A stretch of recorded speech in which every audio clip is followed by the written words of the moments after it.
Okay, so now we are going to have some music, and everyone should have a music sheet on their chair or the chair next to them. I'll grab one for myself. So I thought it would be fun to learn a song together for the holiday of Diwali, which happened on Tuesday of this week. Diwali is known as the Festival of Lights. It's often thought of as a Hindu festival, but it's actually not yet. We have to learn the song first, and then we'll sing it with the video. But yeah, so this is a simple little song, and it's got some cool syncopation in there, so there's some interesting rhythms. But I'm going to sing it through once, just so you can hear the whole melody, and then I'm going to teach you the words, and then we're going to learn the melody with the words phrase by phrase. Does that sound okay? Yeah. Okay, so let me give myself a note.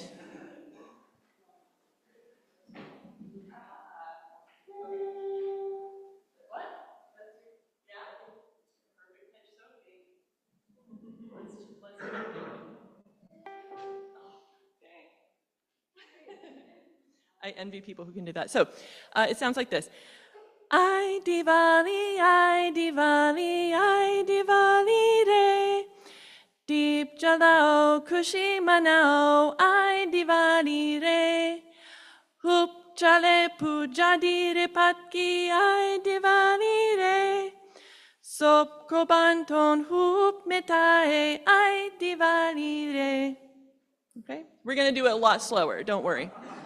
Okay, so let's just say the words in rhythm. So just whatever I say, repeat it back to me, okay? I Diwali re. Go. I Diwali re. Beautiful. Deep just wait until I stop and then repeat after me, okay? Deep jalao khushi manao. Deep jalao khushi manao. I Diwali re. I Diwali re. Good. Hoop chale pujadi rapatke. Ooh. Chale pujadi rapatke. Good. I Diwali re. I Diwali re. Good. Sop ko banton hoop metahe. I Diwali re. Sop ko banton hoop mitae, I Diwali re. So, do you feel ready to put the notes to it? I promise we'll go slow. I promise.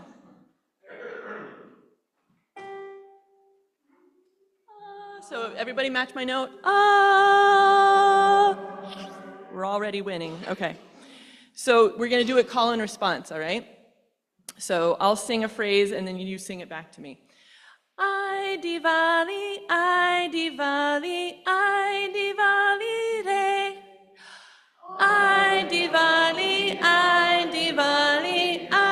Diwali re. Deep jalao khushi manao, I Diwali re. Deep jalao khushi manao, I Diwali re. Beautiful. Hoop chale puja di re patke, I Diwali re. Hoop chale puja di patke, I Diwali re. Sop ko banton hoop mitae, I Diwali re. Sop ko banton hoop mitae, I Diwali re. Oh, you all are good. All right, so let's sing it all the way through together, and then we can try singing with the video. It's a little faster in the video. All right, so all the way through, and here's our first note. So I'll clap to keep our tempo, all right? 1, 2, ready, go. I Diwali re. Deep jalao khushi manao, I Diwali re. Hoop chale puja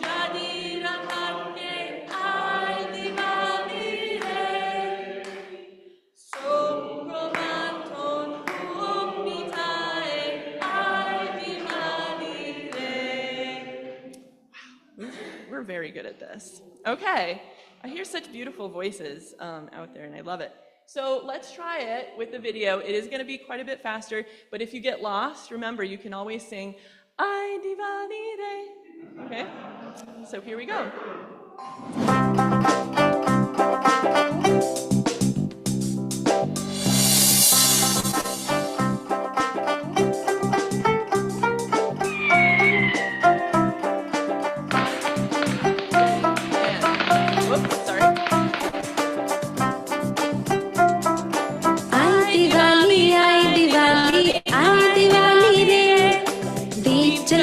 खुशी मनाओ आज दिवाली रे खूब चले फुलझड़ी पटाखे आज दिवाली रे सबको बांटो खूब मिठाई आज दिवाली रे Good. Now they're going to do it one more time. 1, 2, 3, and darn it.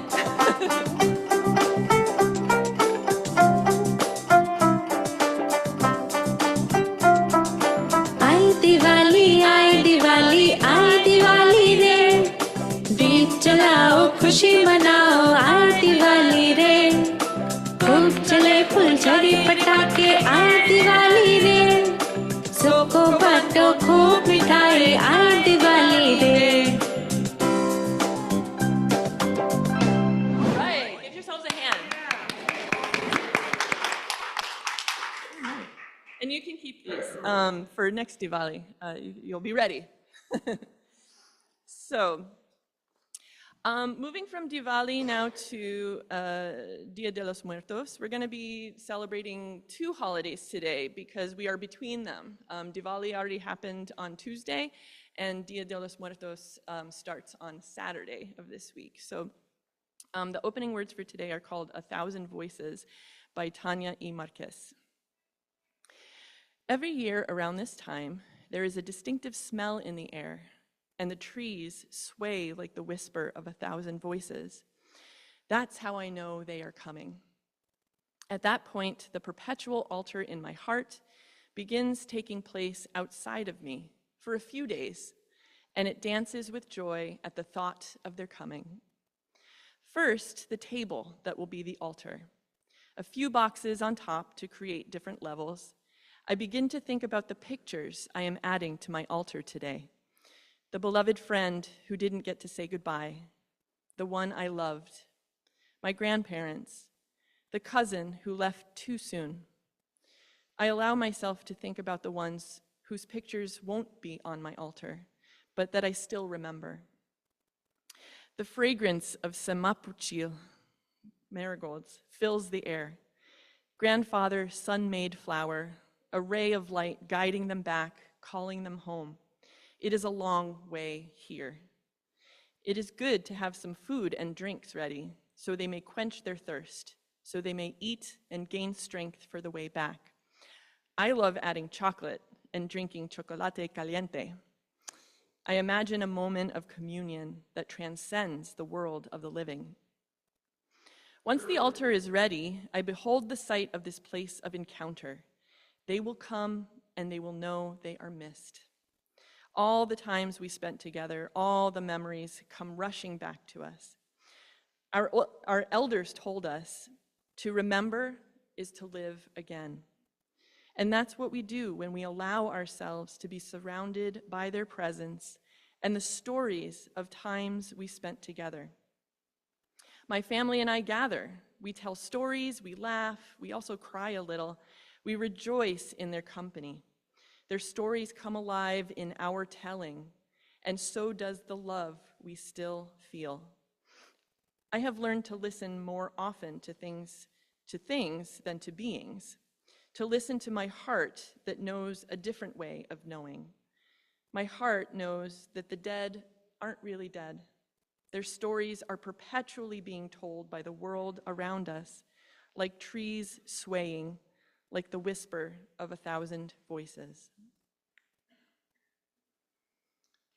So to start our reflection today, I have a quick video to show you. You might have noticed that there are a lot of marigolds around the room today. And there's a reason for that. So let's learn about marigolds. KSAT 12 presents another Day of the Dead story. Originally called Mary's Gold, the marigold is named after the Virgin Mary. But in Mexico, it's called cempasúchil, the flower of the dead.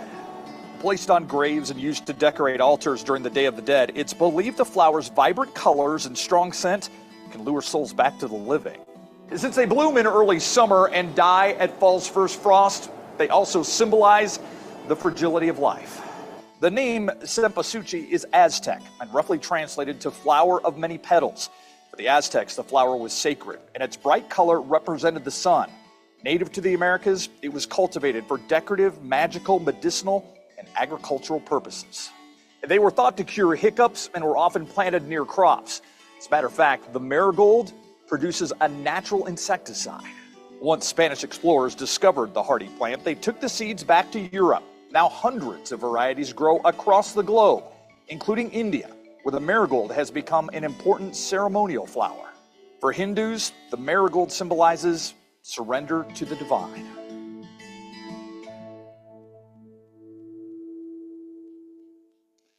So, marigolds are important symbols in both Diwali and Dia de los Muertos, two holidays that... KSAT 12 presents another Day of the...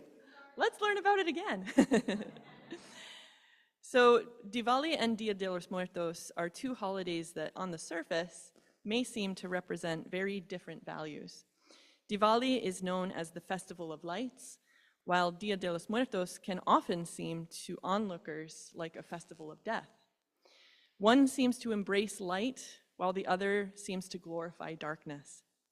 In this reflection, I'd like to invite you to get to know these holidays a little bit better and hopefully highlight some of the things they have in common, as well as their connections to the UU shared values of interdependence, pluralism, and equity. So while the holiday of Diwali originated in India, it is now celebrated around the world. People who celebrate Diwali live on every continent and in significant numbers throughout South Asia, the Caribbean, the United Kingdom, and the United States. Diwali, the word, is derived from the root word Deepavali, which means row of lights, which you can see up there. While the reasons for celebrating are different for each, Diwali is a holiday for Hindus, Sikhs, Jains, and Buddhists. The date of Diwali falls either in October or November of each year, depending on the cycle of the moon. And this year it took place on October 20th, which was actually Monday, not Tuesday. Diwali traditions are as varied as the people and places that celebrate it. And while traditions vary from region to region, some common rituals of the autumn holiday include cleaning and preparing the home prior to Diwali night. Celebrants then dress up in their finest clothing and celebrate with fireworks, feasts, and exchanging of gifts with close family and friends. An editorial from the Times of India provides a clear depiction of the celebration. Quote, "What the Festival of Lights really stands for today is a reaffirmation of hope, a renewed commitment to friendship and goodwill, and a religiously sanctioned celebration of the simple, and some not so simple, joys of life."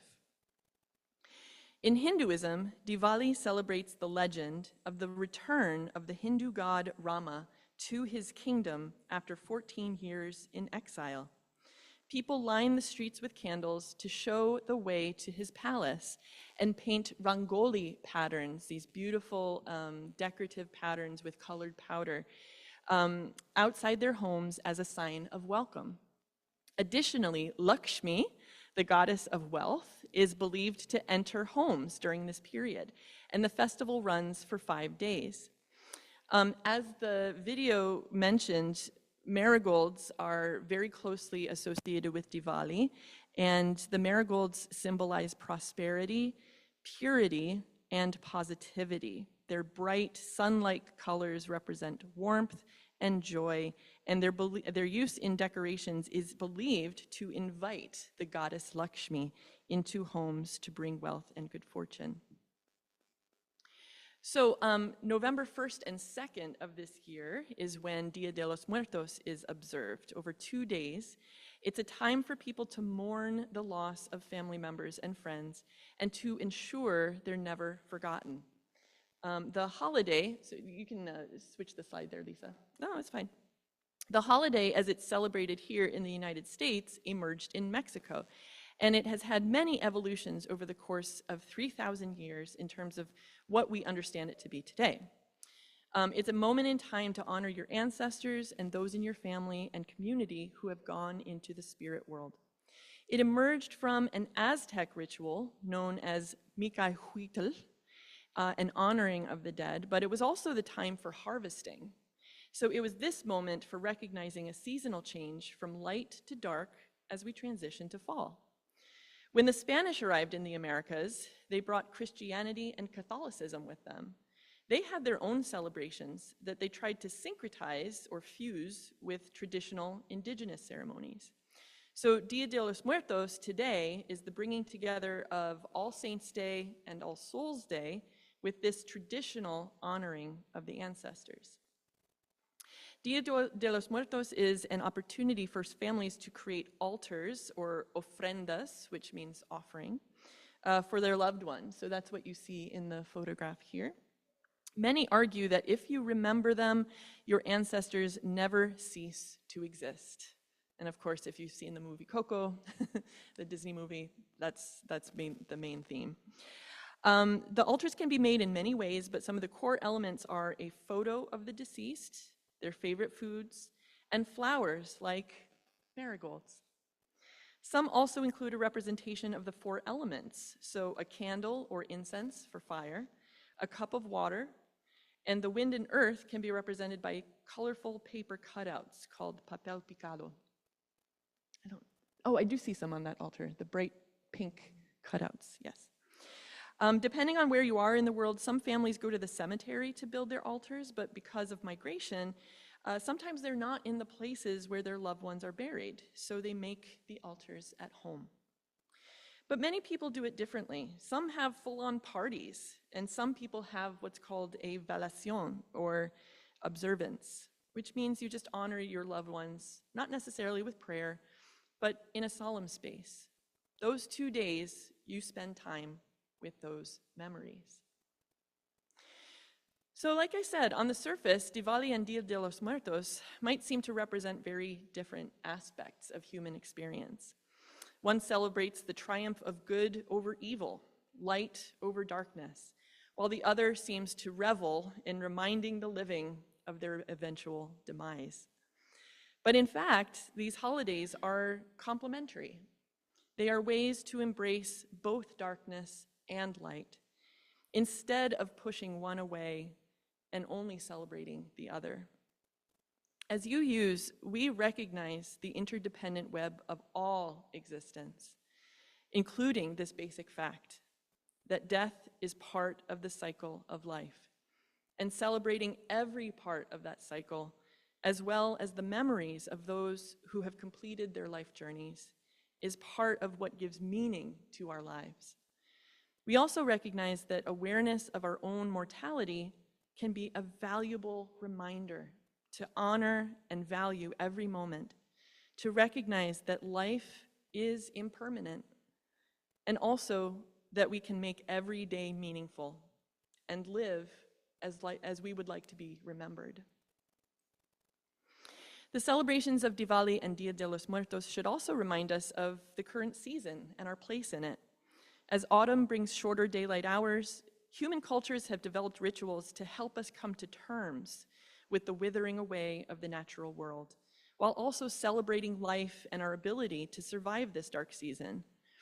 Whether it's the lights that guide Lord Rama back to his kingdom, or the lights that decorate an ofrenda, or even the lights that illuminate a jack-o'-lantern.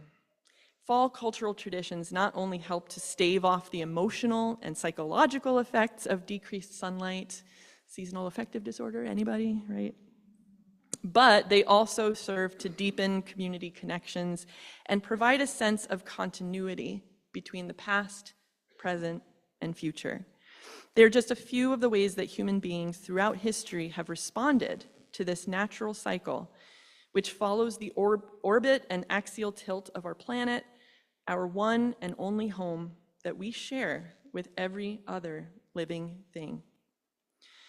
Celebrating cultural holidays like Diwali and Dia de los Muertos are also part of our shared UU values of pluralism and equity, recognizing that we are all sacred beings, diverse in culture, experience, and theology. Learning about cultural traditions outside our own experience helps us to recognize the common humanity and in people and communities that may not look like us, but that nevertheless make up a vital part of our shared community, highlighting the UU belief that every person is inherently worthy and has the right to flourish with dignity, love, and compassion. You may have heard the oft-repeated phrase, "A light shines brightest in the darkness." And this is true in the context of these holidays and our lives more broadly. Just as Diwali and Dia de los Muertos both use candlelight, either to signify the goodness of the world or to symbolize the enduring memory of our lost loved ones, it is also in our darkest moments, both as individuals and as communities, when the light of hope, compassion, and love are most essential to our survival. My hope is that the holidays that brighten this season can help to remind us that we can be that light in the darkness. May it be so.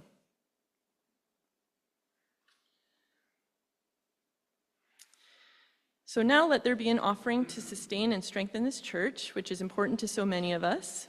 We gratefully dedicate this offering to the good of the church, the wider community, and the world. If you make automatic pledge payments, please place one of the yellow cards indicating this support in the basket.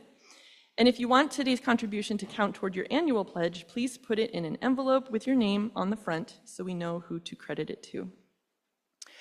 During the offertory, thank you, Kelsey. During the offertory, we're going to play a classic mariachi tune called Las Golondrinas, or the Swallows. It's a song about leaving home, written by a poet in exile. It's full of longing and grief. And for that reason, it's often played at funerals and for Dia de los Muertos. Although this is an instrumental version, there are lyrics to the song, so I'll just really quickly read the English translation. Where can it go, rushed and fatigued, the swallow passing by, tossed by the wind, looking so lost, with nowhere to hide? By my bed I'll put your nest until the season passes. I too, O heaven, am lost in this place, unable to fly. Leave too my beloved homeland, that home that saw my birth. My life today is wandering, anguished. I cannot return home. Dearest bird, beloved pilgrim, my heart nigh to yours. Remember, tender swallow, remember my homeland and cry.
So our closing words today are a poem titled Marigolds by Robert Graves. And those of you who are gardeners, I think, will relate to this. With a fork, drive nature out. She will ever yet return. Hedge the flower bed all about. Pull or stab or cut or burn. She will ever yet return. Look, the constant marigold springs again from hidden roots. Baffled gardener, you behold new beginnings and new shoots. Spring again from hidden roots. Pull or stab or cut or burn, they will ever yet return. Gardener cursing at the weed, ere you curse it further, say, who but you planted the seed in my fertile heart one day? Ere you curse me further, say, new beginnings and new shoots spring again from hidden roots. Pull or stab or cut or burn, love must ever yet return. Please join me in reading the words provided as we extinguish the chalice. Together, we have enjoyed the warmth and beauty of stories, of this flame, and of this special community.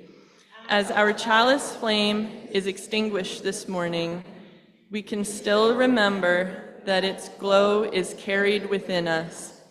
We can use our inner lights and this flame to kindle new sparks throughout our lives and in the world. May the spirit of peace and togetherness bless your lives. So before our closing song, thank you, Sophia. Thank you. Before our closing song, we have time for a few brief announcements. Please come to the podium if you have one to make.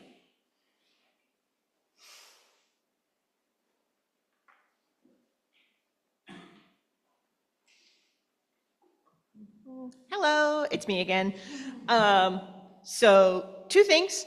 The intersectional reading group will be reading Hijab Butch Blues starting very soon. We have 2 copies now as part of the MVUUC library.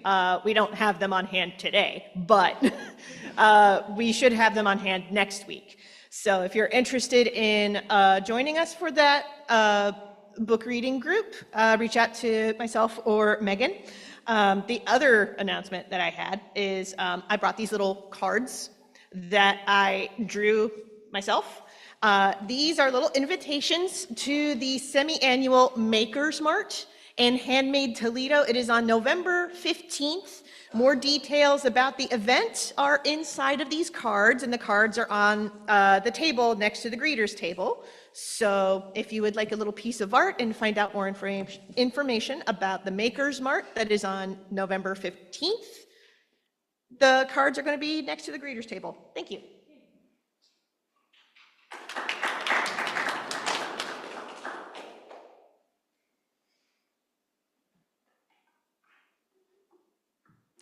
Yes, the meditation group. It's still happening. It will be happening in November and December. There will be 6 times that we will meet together here on Wednesdays from 6 to 7.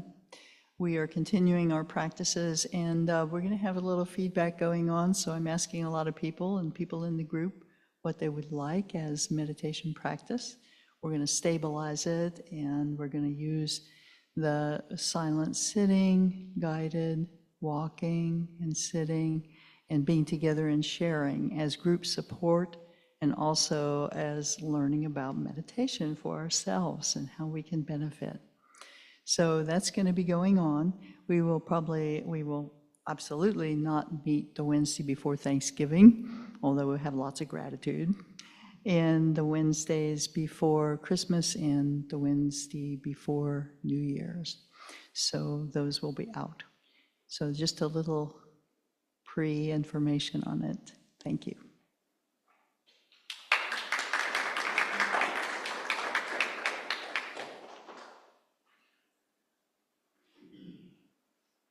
A couple things.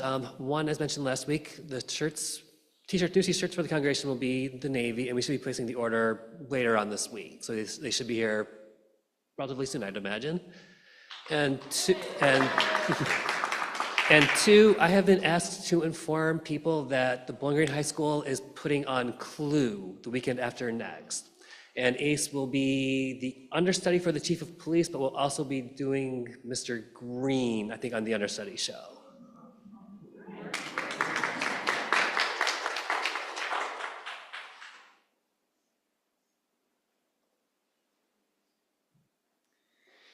As we're all thinking of all the holidays that we are celebrating near and far, we're coming up on Thanksgiving, and the Salvation Army has announced that they will not be doing Thanksgiving baskets this year. So Brown Bag has put out a plea to the community that $35 will cover the cost for a family's basket. And I thought if either as a congregation or as individuals, if anyone's interested, I would be happy to take your donations to Brown Bag, or you can do it online, but I know a lot of people don't like doing that. So $35 would provide a Thanksgiving meal for a family that otherwise probably won't have anything. And as you've probably read, the large food bank, Northwest Ohio Food Bank, has reduced what they're providing to the food pantries, and the pantries are really being hit hard. They're getting more and more people, and as you probably know, SNAP is running out November 1st. People who are on SNAP will not most likely be getting any food stamps. So as someone who has in the past relied on the generosity of others to feed my family a long time ago, it's important that we recognize what we have, and if we have even a little bit to share, I mean, if every one of us here gave $1, that's one food basket today that we could come. So get with me, or just go to Brown Bag's website and make a donation if you can. That's all. Thanks.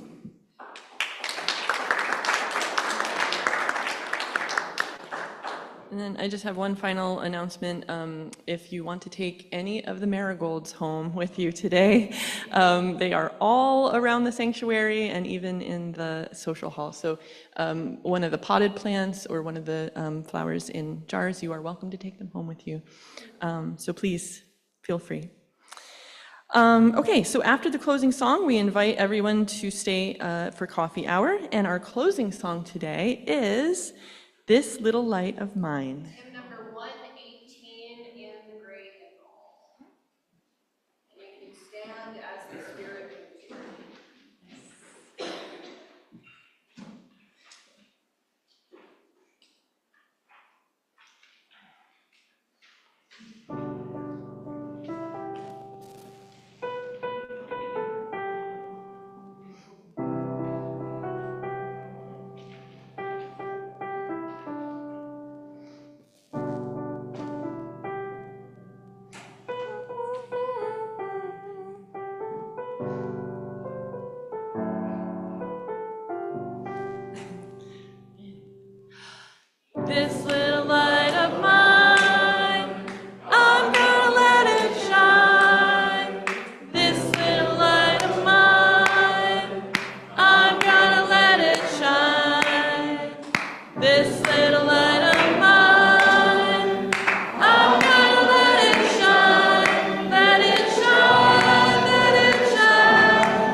a beautiful week, everyone.